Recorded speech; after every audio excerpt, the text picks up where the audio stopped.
Welcome. Today is not an accident. If you're watching this video, it's because you were meant to. Not yesterday, not tomorrow, right now, this very moment. Maybe you've lost something. Maybe you've been questioning your purpose, your path, your pain, and maybe you've even been asking God, why are you silent? I want you to listen very carefully, because today's video is not just a video. It's a message from above, not from me, but from the one who created you and still has a plan for you. No matter your background, your mistakes, or your religion, this message is for you. In the next few minutes, you're going to understand why everything fell apart, why the silence was necessary, why your pain was not punishment, and what you must do next. This may be the video that changes your entire life. So take a deep breath and let your heart listen. Because sometimes that voice you've been waiting for doesn't sound like thunder. It sounds like this. Part 1. The pain you never spoke about. You've been carrying something heavy, maybe for months, maybe for years, pain that no one knows about, because you've been pretending that you're okay. You smile at work, you laugh with friends, but when the night comes and you're alone, the silence starts speaking louder than your strength. Maybe you lost someone. Maybe they broke your heart. Maybe your dreams never came true, even though you tried your best. Maybe you're tired of being the strong one when no one checks if you're still breathing inside.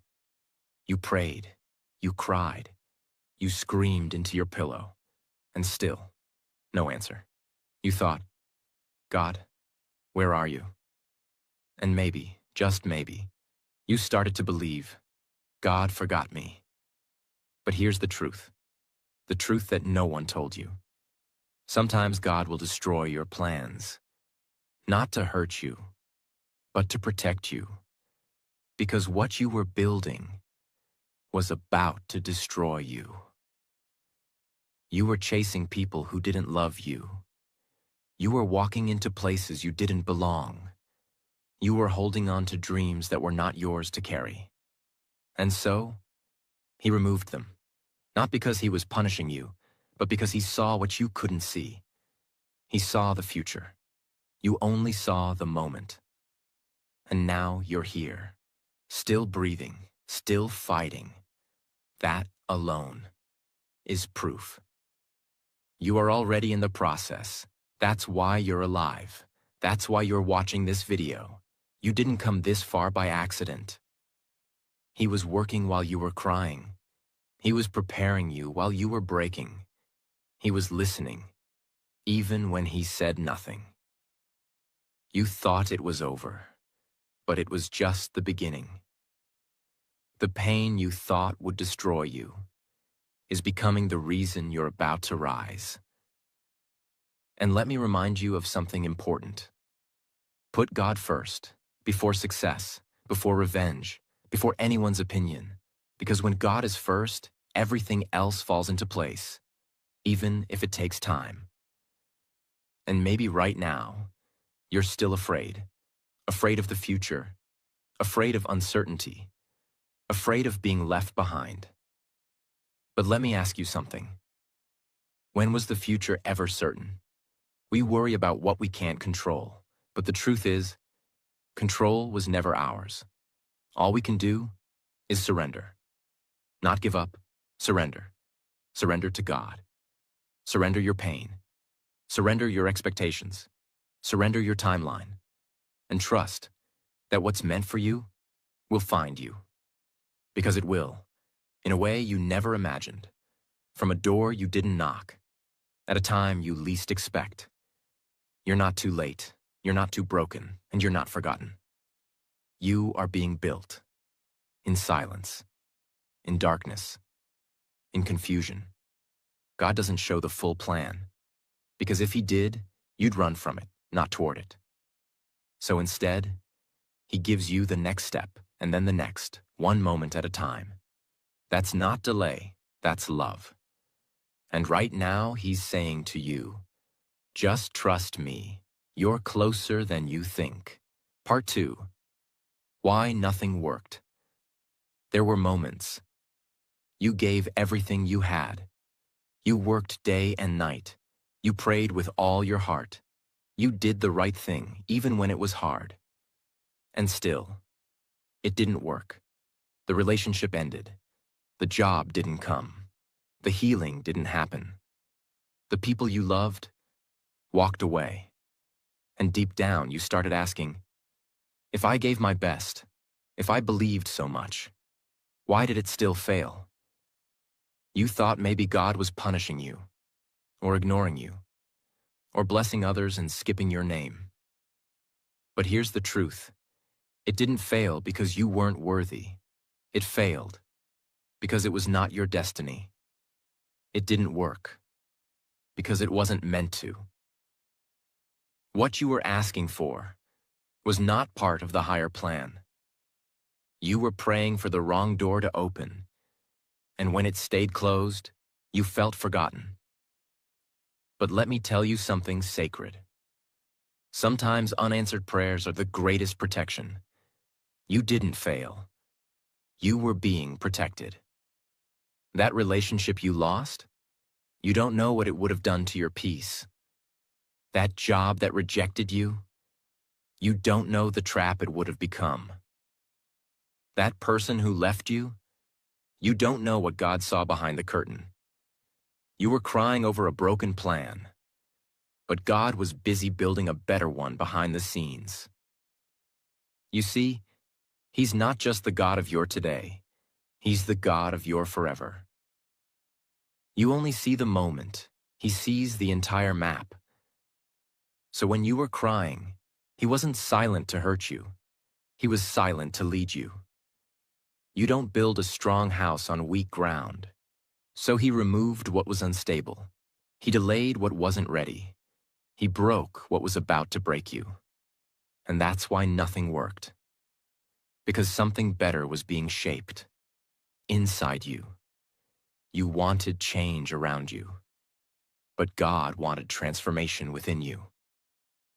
You were asking, God, change my situation. And God was whispering, let me change your soul. The waiting, the confusion, the failure, all of it was preparation. Because God never wastes pain. He uses it. Your silence built your strength. Your rejection gave you direction. Your delay gave you depth.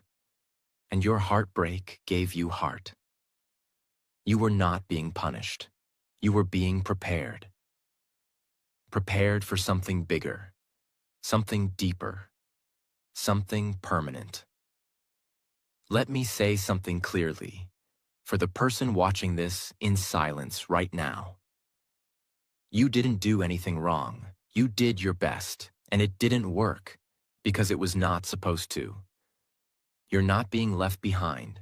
You're being led forward, but not by your plan, by God's. And His plan doesn't fail. You asked for a blessing. He gave you a lesson. Not because He's cruel, but because the lesson will carry you longer than the blessing ever could. So don't look back in regret. Don't ask, what if it had worked? It didn't, and that's the greatest gift. You were saved from something, so you could be saved for something. And one day, when you look back, you'll say, I'm glad it didn't work, because if it had, I wouldn't be who I am today. You don't need to understand the process. You just need to trust the hands behind it. And that's what faith really is. Not understanding, but surrender. Surrender to the one who saw what you couldn't, who blocked what you didn't know was dangerous, and who is now quietly preparing something greater. Something that doesn't just look good, but something that will finally feel like home. Something that will give you peace, not pain. Truth, not confusion. And love, not loss. Part 3. The plan you can't see right now. Let's be honest. You want answers. You want signs. You want to know. Is all this pain leading somewhere? Or am I just wasting years of my life, waiting for something that may never happen? You don't want fake hope. You don't want empty words. You want to see something real. You want a reason to believe that you're not just surviving for nothing. And I want to tell you something. The truth you've never been told. The most powerful plans of God are usually invisible in the beginning. Why? Because if He showed you the full plan, you'd run, you'd doubt it, you'd sabotage it, or you'd try to control it with your own timeline. That's why God doesn't give full explanations. He gives silent preparation. When a tree begins to grow, its roots grow downward into the dark earth before anything appears above ground. For weeks, sometimes months, there's nothing to see. People walk by and say, "There's nothing happening." But underground, something powerful is taking place. The roots are spreading, the foundation is forming. And one day, out of nowhere, that tree breaks through the soil and reaches the sky. Your life is just like that. The reason you don't see the results right now is because God is still growing your roots, your strength, your character, your wisdom, your ability to carry what you're praying for. Because without roots, the moment your success comes, you'll collapse. You're not waiting for nothing. You're not stuck. You're being made ready. But I know what you're thinking. How long do I have to wait? What if I've already waited too long? What if nothing ever changes? Listen closely. Faith is not built in comfort. It's built in mystery. If you understood everything, it wouldn't be faith. It would be control. But God doesn't want your control. He wants your trust. Not blind faith, but mature faith. The kind that says, even when I don't see anything changing, I believe something is happening. Because sometimes the plan is the process. The plan is not always about reaching a destination. Sometimes it's about who you become while walking toward it. Look back for a moment. Think about the things you once cried for, the people you thought you needed, the failures you thought would destroy you, the mistakes you thought were the end. But you survived. You healed. You learned. And now you see, those things weren't punishments. They were preparation. That's how the plan works. God doesn't give you what you want when you want it. He gives you what you're ready to handle when you become the person who can carry it. You were not being ignored. You were being trained. And if you feel like nothing is moving in your life right now, that means you're in the middle of the most important part. The part where nothing makes sense. The part where people stop understanding you. The part where you're forced to walk alone. The part where you're tired, but still standing. That is the holy place. The place where real transformation happens. It's not the beginning. It's not the end. It's the in-between. And the in-between is sacred. That's where God builds warriors. That's where He removes your pride. That's where He shows you who is fake and who is faithful. That's where He teaches you how to walk by faith, not by sight. Some of you have been asking, why is my life so quiet right now? Why does it feel like I'm not moving? Let me give you the answer that your soul already knows. The quiet seasons are not empty. They are holy. They are the moments when God does his deepest work inside of you. In public, nothing may look different, but inside, you are being sharpened, molded, cleansed, built for something bigger. And maybe you won't understand it all today. Maybe the pain still feels heavy. Maybe you still feel forgotten. But here is the truth. You're not forgotten. You're hidden. Hidden from people who would have used you. Hidden from environments that would have broken you.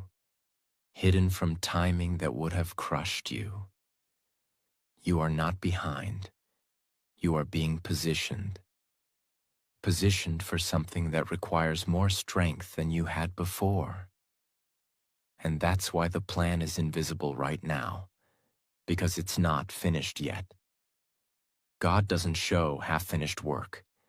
He completes it in silence, and then reveals it in power. So don't be afraid of what you cannot see. Don't be afraid of walking in the dark, because the dark is where the stars shine the brightest. The unknown is where faith becomes real, and the silence is where God does his loudest work. You asked for a clear plan. God is giving you something better, a stronger heart, a deeper soul, a foundation that no storm can destroy. And when it finally arrives, it won't just be a blessing. It will be a confirmation that every tear, every delay, every silent night was never wasted. You'll finally see. The plan wasn't missing. It was maturing. And now, so are you. Part 4. When life breaks you, it's preparing you. You didn't break because you were weak. You broke because you were being prepared for something strong. There are moments in life when everything you thought was solid falls apart. The people you loved the most leave. The plans you worked so hard for collapse. The things you believed were forever vanish in seconds. And when it happens, it doesn't just hurt, it changes you. You stop trusting. You stop dreaming. You stop believing that good things can happen for you. You start asking, what's the point of trying again if everything just breaks? And quietly, in the dark, you begin to build walls around your heart, not because you want to, but because you're tired of bleeding. You've carried betrayal in your chest. You've walked with disappointment like it was normal. You've learned how to smile while silently drowning. But let me tell you something that the world never told you. Life had to break you, because soft hearts cannot carry heavy callings. The pain was not to destroy you. It was to shape you. You were being carved, not cut. A diamond doesn't become a diamond without pressure. Gold doesn't shine without fire. And souls don't rise without falling first. God wasn't trying to hurt you. He was stripping away what was fake, what was weak, what couldn't go with you to the next level. You had to lose some people because their love was not real. You had to fall because your foundation was not solid. You had to go through the storm because the storm was the only thing that could cleanse you. It had to happen, not to break you down, but to wake you up. You were never meant to live a small life. You were never created to stay in places where your light had to be hidden just to be accepted. You were never supposed to depend on people who didn't even pray for you. And that's why it all broke. Because God couldn't allow you to build a future on false ground. He couldn't allow you to spend your life in circles. He couldn't let you settle for less than what He created you for. So He allowed the pain, not to punish you, but to pull you away from everything that wasn't part of your destiny. I know. It felt cruel. It felt unfair. It felt like everything was falling apart at once. But in that very moment, when it felt like you had nothing left, you were being born again. Not in a religious way, in a soul-deep way.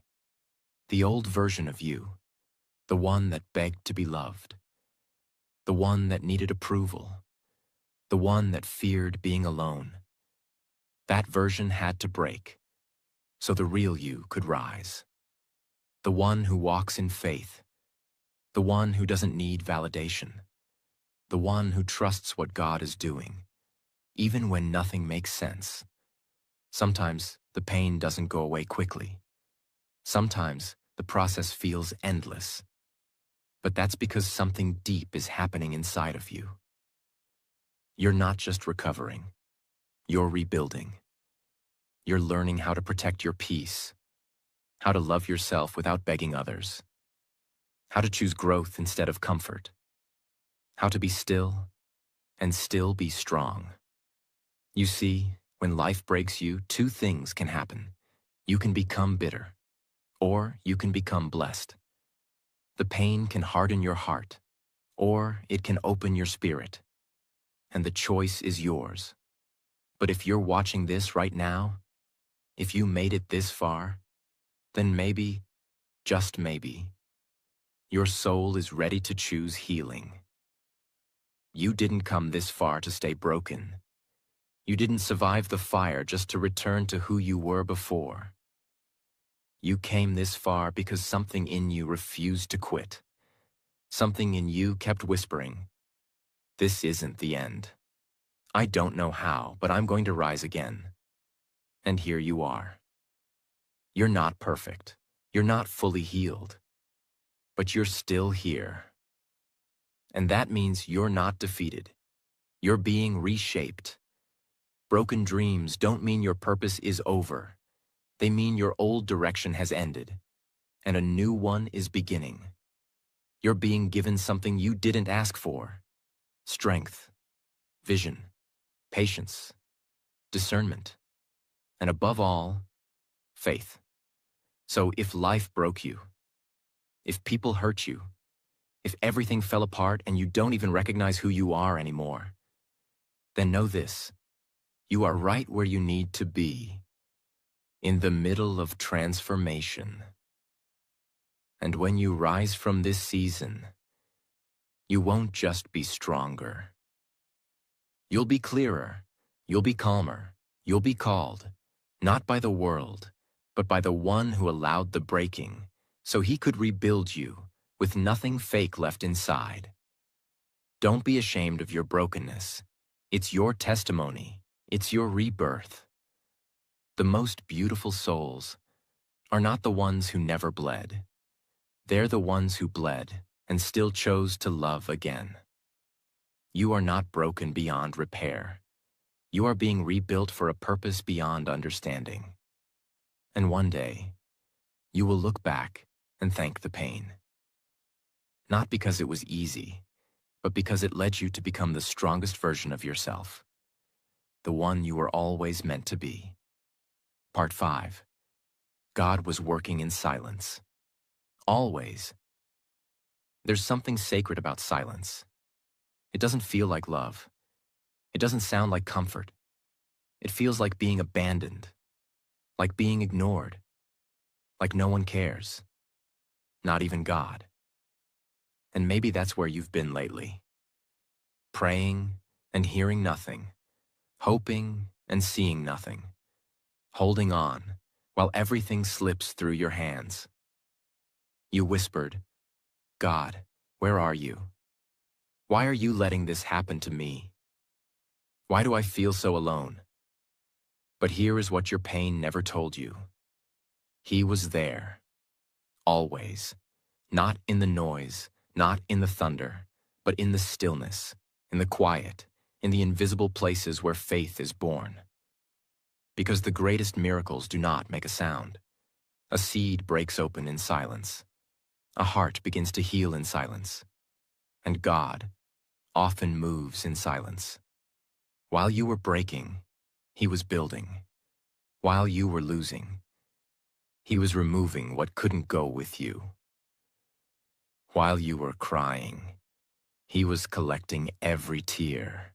Not one was wasted.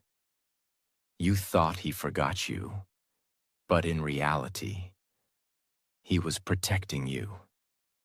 From fake friends, from dangerous paths, from things you were begging for that would have broken your soul.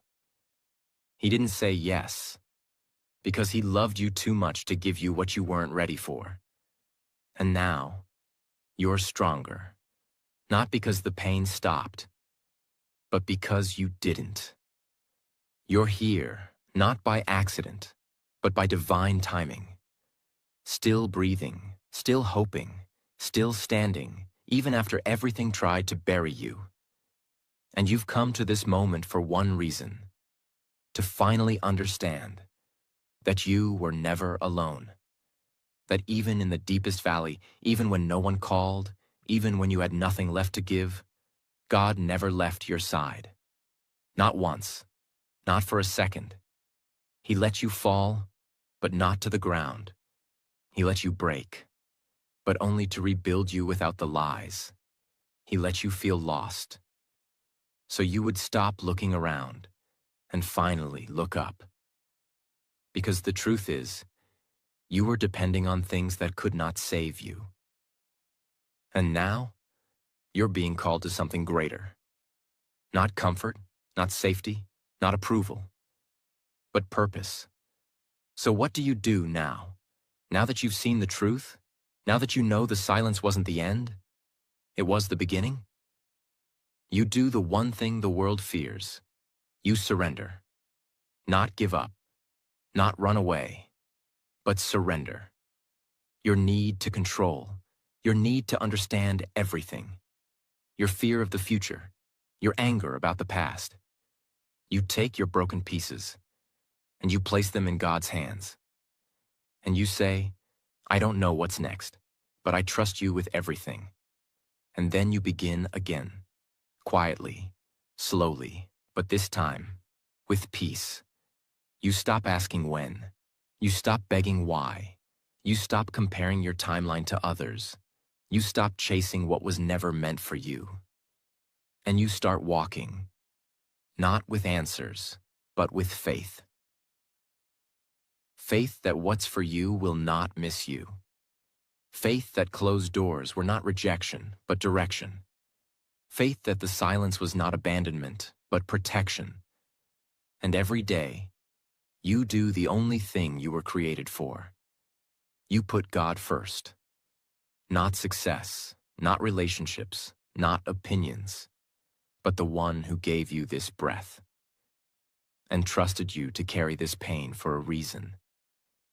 Because if you're still here, it means your story isn't over. It means the worst day of your life was not the last chapter. I will give you a short story that shows what true faith and trust really look like, even in the middle of a storm. There was once a brave naval officer who had just gotten married. Soon after their wedding, he took his wife along on his first voyage across the ocean. It was her first time at sea. Everything seemed peaceful in the beginning. Blue skies, calm waves, soft winds. But suddenly, a violent storm rose over the ocean. The sky turned black. The waves grew taller than the ship itself. Thunder roared and lightning flashed in every direction. The ship began to toss and shake. Panic spread among everyone on board. Passengers cried out. Some held hands and prayed. But one person was completely calm. The sailor. He stood still, silent, strong as if the sea was a friend. His wife, terrified, grabbed his arm and cried, "My dear husband, how are you so calm? Don't you see the danger? Aren't you afraid we might die?" The sailor gently looked at her. Then, without saying a word, he took out his sword and placed the sharp blade right at her neck. Her body froze, but her eyes never showed fear. He softly asked, "Are you afraid now?" She smiled through her tears and replied, "No, because I trust you. I know this sword is deadly, but I also know your heart. You would never hurt me." The sailor nodded and whispered, "And that's how I feel about this storm. It may look deadly, but I trust the one who controls it." That's what faith in God truly means. Not the absence of storms, but the presence of peace inside the storm, because you trust the one who is holding your life in his hands.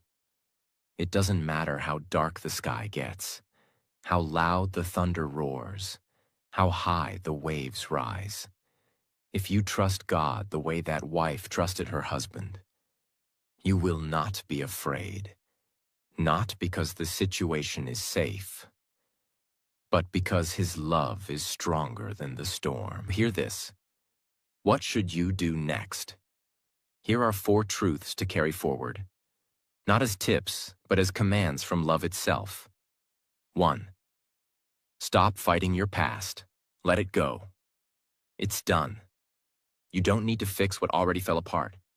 You need to stand up and walk forward with new eyes, with a healed heart.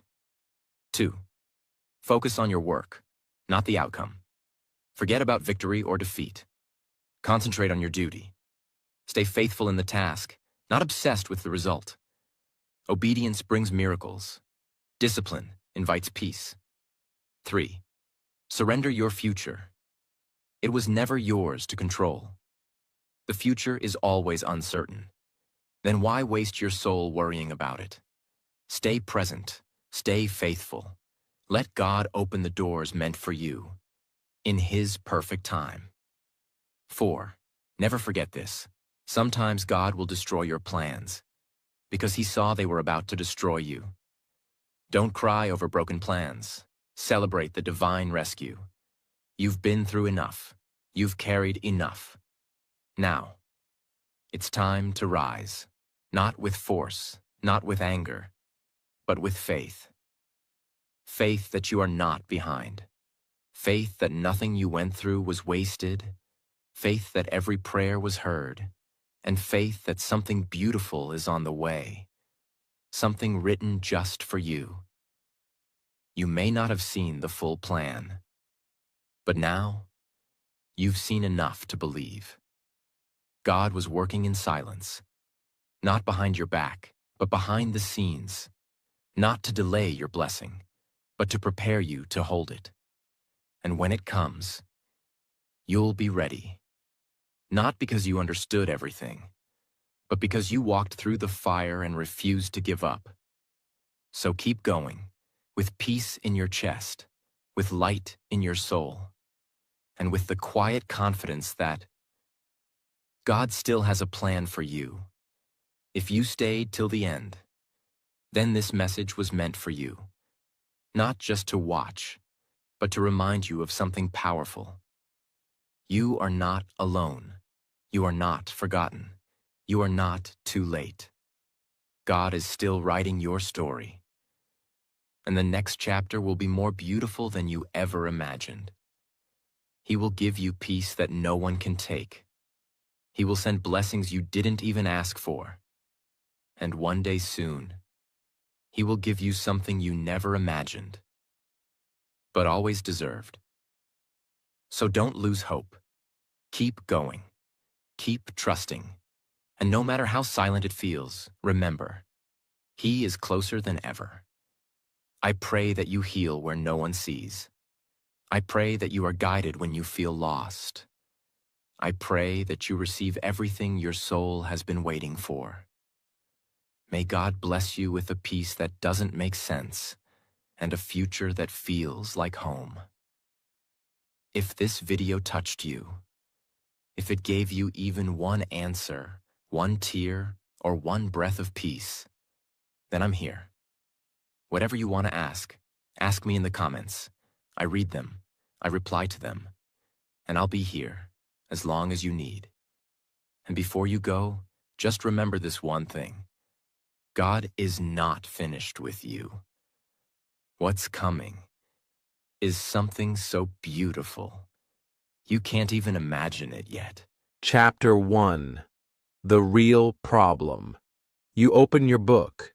You read a new word. You look at the meaning.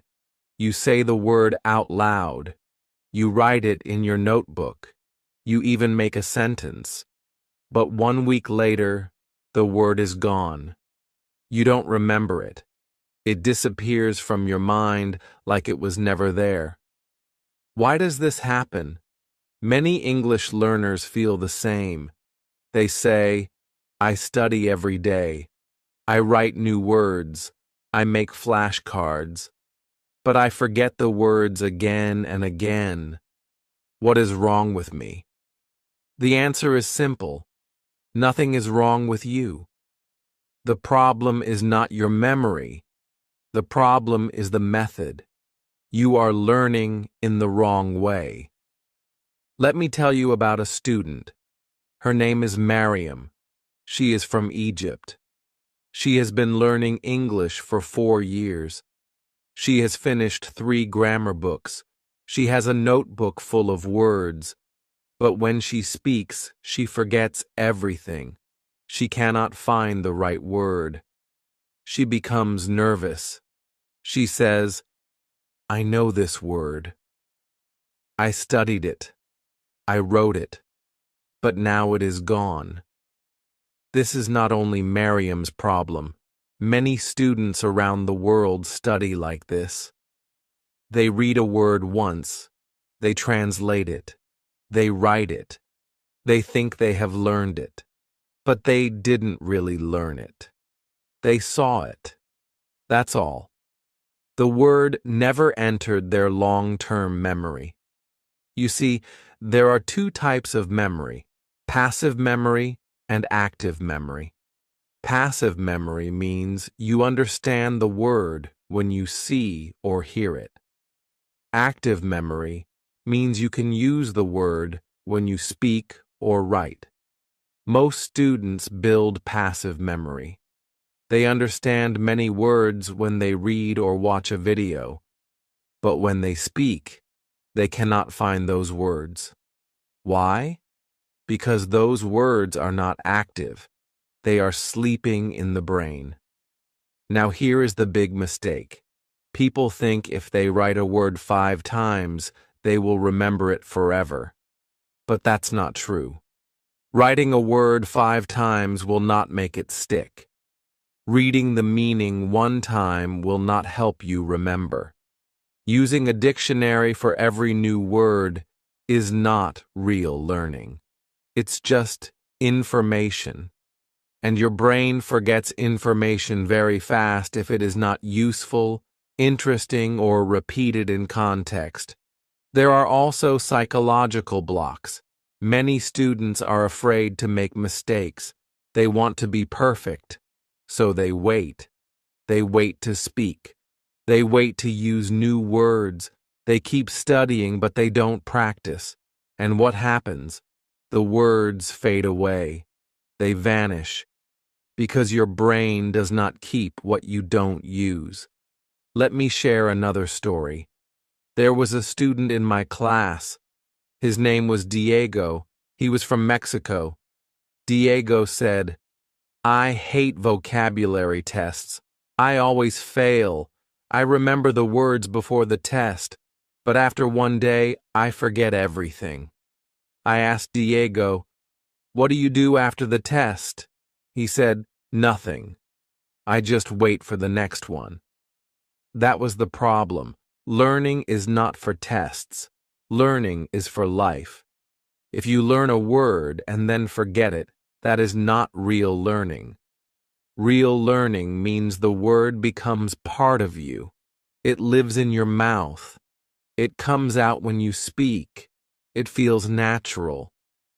There are also many myths about vocabulary. Some people say, you must memorize 10 words every day. Some say, you must write 20 sentences with each word. Some say, you must use a dictionary all the time. But the truth is, there is no one way. The only way that works is the way your brain enjoys. If your brain is bored, it will forget. If your brain is stressed, it will forget. But if your brain is happy, it will remember. Children remember words easily. Why? Because they don't memorize. They don't worry. They just live with the language. They hear words again and again. They play. They laugh. They speak without fear. And the words stay. This is how humans are built to learn. Not through pressure, not through fear, but through joy and repetition. So, what is the real problem? The real problem is not your brain. It is the way you use it. You are trying too hard. You are learning with stress. You are forcing words into your mind. But your mind does not like force. It likes stories. It likes pictures. It likes connection. When a word is connected to a story or a memory or a feeling, it stays. When it is just a line in a notebook, it disappears. In the next chapters, we will see how to remember words in a better way, a way that is natural, a way that is fun, a way that works. But first, take a deep breath. Let go of the pressure. You are not bad at English. You are just ready to learn it in a new way. Chapter 2. Why Reading is the Secret Weapon. There is one method that many people ignore. It is simple, it is cheap, and it works. That method is reading. Not reading for school, not reading boring textbooks, but reading for fun, reading stories, reading comics, reading anything that makes you happy. Most students do not believe this. They say, "How can reading help me remember words? I need to study. I need to memorize. I need to do exercises." But they are wrong. Reading is not only fun, it is powerful. Let me explain. When you read a story, you see words again and again. You don't need to memorize them. You don't need to make flashcards. The words repeat naturally. The story gives you a reason to keep going. You want to know what happens next, so you continue reading. And while you read, your brain is learning. It sees the same words in different places. It understands the meaning without a dictionary. And slowly, those words become yours. You don't even notice it, but you are remembering. You are growing. There was an experiment in the United States in 1965. A group of boys were in a special school. They had problems. Some stole things. Some skipped school. They didn't like reading. But one day, the school gave them books. Fun books. Books like James Bond. And they said, "You don't have to read. These books are for you. If you want, you can read them." And guess what? The boys read. Some read a book every 2 days. No tests. No teachers watching. Just reading for pleasure. After 2 years, they took a test. The boys who read did better in reading, writing, and school in general. They were also happier. They liked school more. But the boys who didn't read, they didn't improve. In fact, some got worse. This experiment showed something big. Reading without pressure helps students grow, not just in English, but in life. Another study happened in the Fiji Islands. It tested 3 groups. Group 1 studied English in the normal way, with grammar rules and exercises. Group 2 read books quietly in class. Group 3 listened to the teacher read stories out loud. After 1 year, the reading groups were much better. They had stronger vocabulary. They understood grammar better. They could speak and write more clearly. The group with only grammar lessons was far behind. Now let's look at Singapore. The experiment was similar. One group had grammar lessons. The other group had reading time. The students in the reading group did better, even in grammar tests. That surprised many teachers. How can reading help grammar? The answer is simple. When you read, you don't learn grammar with rules. You feel it. Your brain sees the patterns. It sees how words connect. And that is true learning. You don't need to study grammar to use it well. You just need to see good examples many times. And reading gives you those examples. Let me tell you a story. There is a man named Tom. He wanted to learn English. He didn't like grammar. He didn't like rules. So he made a plan. He said, "I will read 1,000,000 words in English." That sounds crazy. 1,000,000 is a big number. But he started with easy books, very easy. Then he read children's stories, then comics, then novels. Every day he read. Slowly, he began to understand more. He remembered more. After 1 year, he spoke English well. He could write, he could listen, he could speak, and he didn't memorize anything. He just read. So why is reading so powerful? Because it gives you words in context. That means you don't just see a word, you see it inside a sentence. You see how it works. You see what words go around it. Your brain gets the full picture. It's like learning a word with its family. You don't just learn the word fast. You also learn run fast, talk fast, a fast car. This helps you remember. Reading also improves your writing. When you read good sentences, your brain remembers the rhythm. When you write, those rhythms come back. Your grammar improves, your spelling improves, even your thinking becomes more clear. And yes, reading also helps with speaking. You may not speak while you read, but your brain is building sentences. Later, when you talk, those sentences are ready. They come out faster and smoother. That's why students who read a lot speak better too. Many learners say, "But reading is hard. I need a dictionary every minute." That's because they choose books that are too difficult. To enjoy reading, you must choose books that are easy. You should understand 98% of the words. Then you can relax. Then you can enjoy. Then your brain can learn. So stop worrying. Don't search for hard words. Don't open grammar books every day. Find a story you love. Read it. Enjoy it. And trust the process.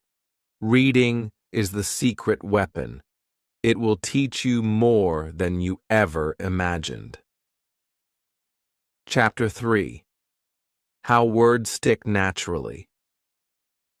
Some people study every day. They write words in a notebook. They repeat them many times. They try very hard, but still, they forget. Other people do something different. They read stories. They enjoy the words.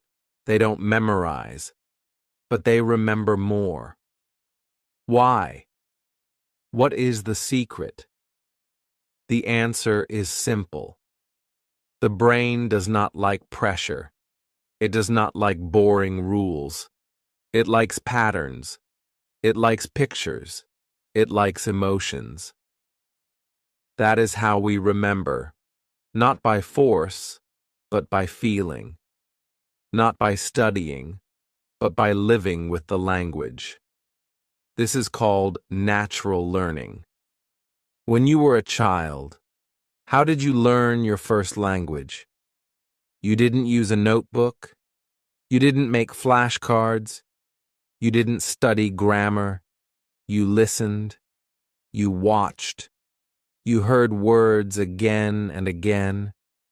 Your brain collected them, slowly, without stress. And then, one day, you started to speak. You didn't study the word apple. You just heard it many times, at home, at the market, at school. You saw the apple. You touched it.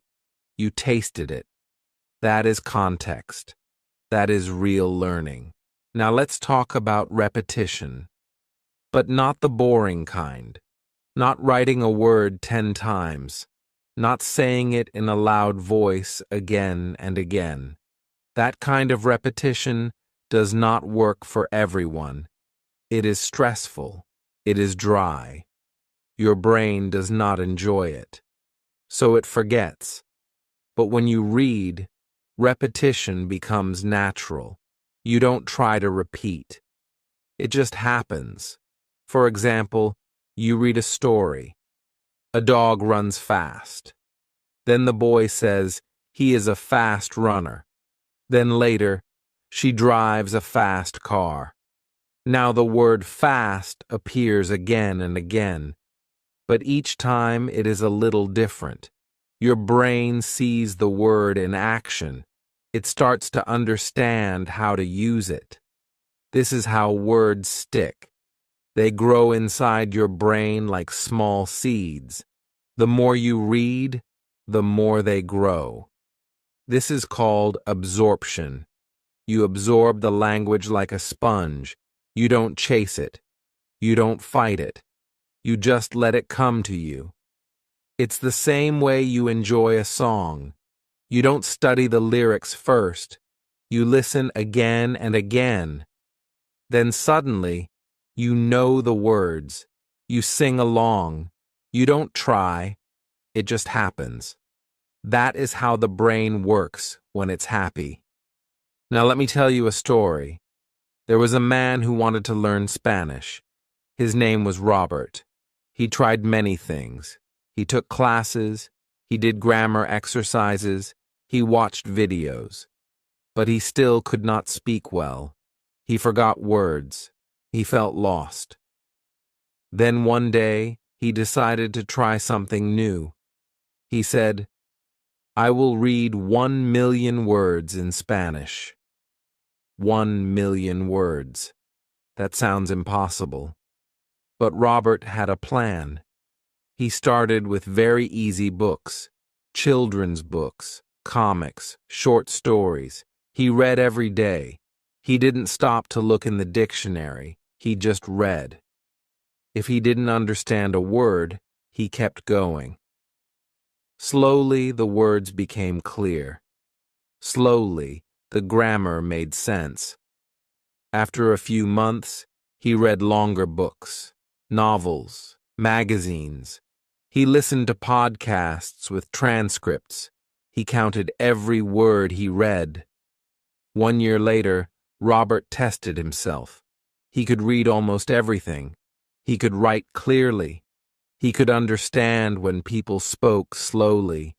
He could have conversations. All of this just from reading. He didn't memorize. He didn't study lists. He absorbed the language. It entered his brain in a natural way, and it stayed there. Robert said something beautiful. He said, when I read, I don't feel like I'm learning. I feel like I'm living in the language. That's why I remember. And he's right. When learning feels like work, we become tired. When learning feels like play, we become strong. This is the secret to remembering words. Don't study them. Live with them. See them. Feel them. Let them become part of your story. This method feels easier because it is. You don't need to force yourself. You don't need to push your brain. You just need to choose the right materials. Start with something fun, something simple, something interesting. Then read, listen, watch. Let the words come to you. Don't run after them. Just keep going. Trust the process. Remember this. The brain learns best when it is relaxed, when it is happy, when it enjoys the moment. So make your learning a moment of joy, not fear. Don't worry about forgetting. If you keep reading, the words will come back, again and again, until one day they stay. This is how words stick, naturally, gently, like rain into dry earth, and one day you will speak with confidence. Not because you studied hard, but because you learned in the way your brain loves. Chapter 4. Start small, but stay consistent. Many learners believe they must read difficult books to improve faster, but this often backfires. When a book is too hard, your brain gets tired. You lose focus. You feel frustrated. You stop reading and forget what you just learned. Why easy and fun? Reading works better. When you read something easy and enjoyable, your brain relaxes. You understand the story. You stay engaged. You might only learn 1 or 2 new words, but you remember them. Why? Because you're reading in a good mood, without stress or pressure. Learning works best when it feels natural. That's why fun and simple books are more powerful than difficult and boring ones. The goal isn't to impress others, it's to build lasting memory. The 98% rule, explained simply. There's a simple rule for effective reading.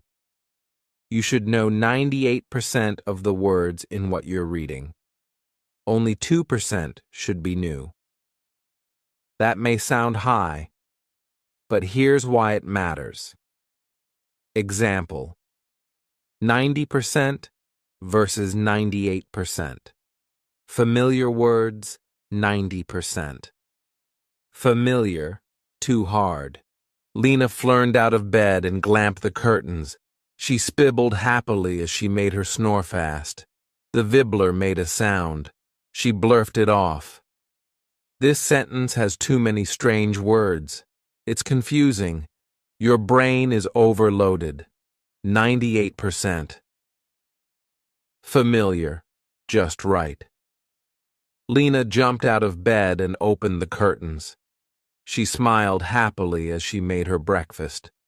The phone made a sound. She blurted it off. Now, you can guess the meaning of blurted from context. The sentence is clear. You keep reading. You feel confident. That's the power of the 98% rule. Why comics and fairy tales help memory comics are short, visual, and emotional. The pictures help your brain connect words with meaning. You see facial expressions, actions, and story flow. This creates strong memory. Fast. Fairy tales are simple, repetitive, and full of emotion. You probably already know the story. That makes it easier to focus on the language. These stories use clear grammar and everyday vocabulary. Don't worry if these books feel too easy. Easy is smart. Easy is effective. The takeaway. Start with simple, enjoyable books, not advanced novels. Read a little every day, stay consistent. The more you enjoy, the more you remember. and soon even the hard words will feel like home. Chapter 5. Make your reading active. How to turn passive reading into active learning. Reading is a powerful way to learn new words, but only if you do it actively. Many people read passively. They look at the words, maybe understand the story, and then move on. But passive reading is like walking through a city without noticing the streets. You were there, but you didn't really learn. To remember words, you need to interact with the text. You need to read with purpose. Here's how to do it. 1. Underline new words. When you find a new word, underline it.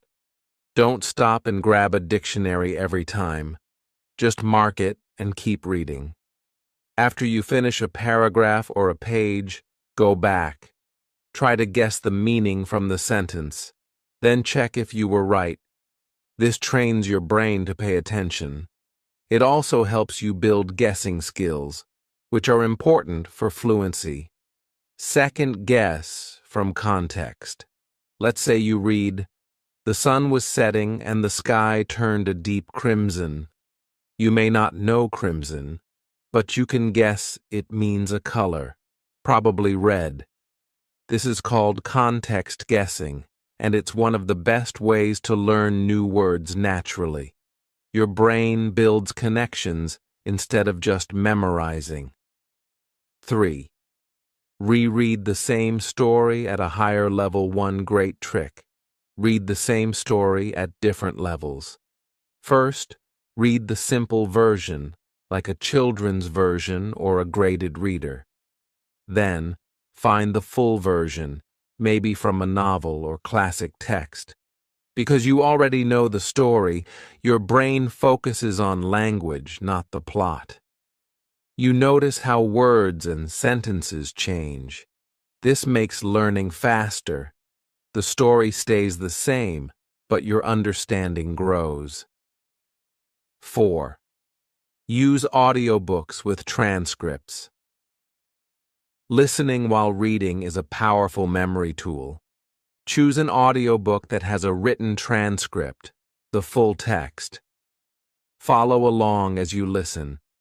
You get 2 inputs at once, sound and text. This builds your listening skills, pronunciation, and spelling, all at the same time. You also hear the rhythm of English. That's hard to learn from reading alone. Repeat the same chapter, pause and repeat sentences out loud.